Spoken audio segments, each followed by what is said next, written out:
Hello, beautiful people. So, again, continuing the series, not continuing. Sorry. So the next problem is tree diameter.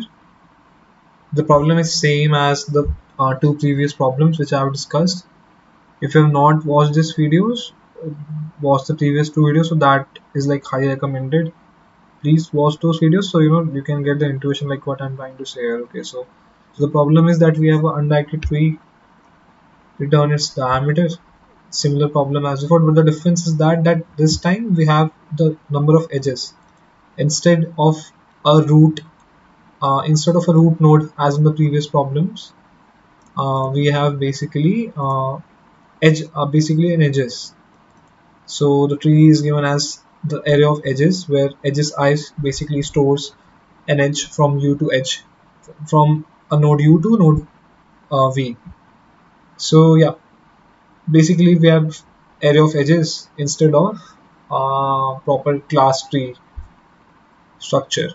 So basically we have to find the diameter in this particular thing. Cool.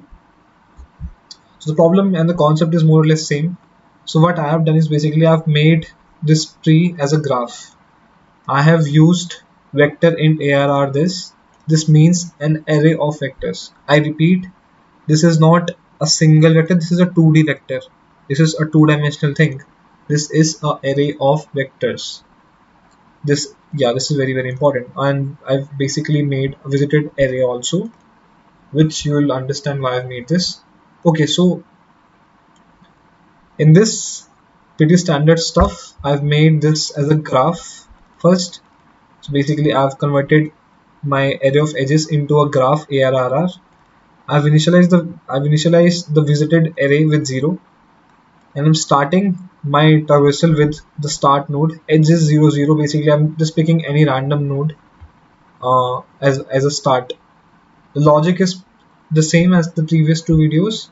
Let's suppose if I am at the ith node, so I'll basically take two paths, a path with the maximum number of nodes and the path with the second maximum number of nodes, and the answer would be maximum plus second maximum plus 1. That would be my answer basically. Now again, basically I'm treating every node as a root of any subtree. The logic is again similar to the previous two videos, so I'll recommend you guys to watch the previous two videos to understand this more clearly. Okay, so I started a DFS. Now coming to the DFS, again doing the same thing, calculating the first maximum, basically the maximum path with the maximum number of nodes, and the second maximum, the path of the second maximum number of nodes. This is basically, these are the things. And then basically I have a visited array. So the thing is that when I had this structure before, so I had to basically, it was more or less a directed graph, because we know that this is the root. Like we have to basically go left or go right, or basically in the downward direction, we know that. But when we have a graph, the structure like which I have made is basically two-dimensional. There is there's no defined path as such. There's no basically well, we don't know who's the parent and who's the children, basically. That's what I want to say. So these kind of questions can be done by two ways. Either I can make a parent, or I can make a visited array. Because what will happen, let's suppose if I am at this node, the call get from this node to this node. Now when I'll be at this node, it can always go back to the previous node, because there is no structured path now, because it's basically a 2D road. It can go to this and this, and basically it can go from u to v, and it can also go from v to u. There is basically 2D sort of a path. There is no structured way of doing this from basically from a particular direction. It can go either in this, or it can also go either in this direction. There's no structured way as such. So we have to basically store, if a previous node is visited before, so we should not visit that node again. That is why I've made a visited array here.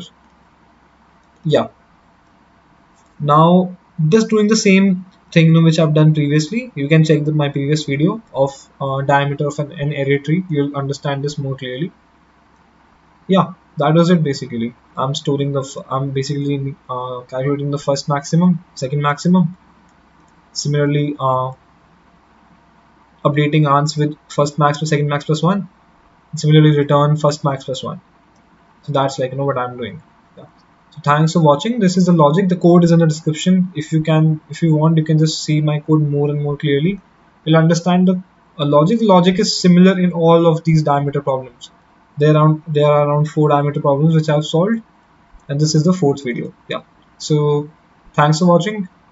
Shaba खैर शुभ रात्रि या देखो देख लो जो भी कहते हैं हाँ या थैंक यू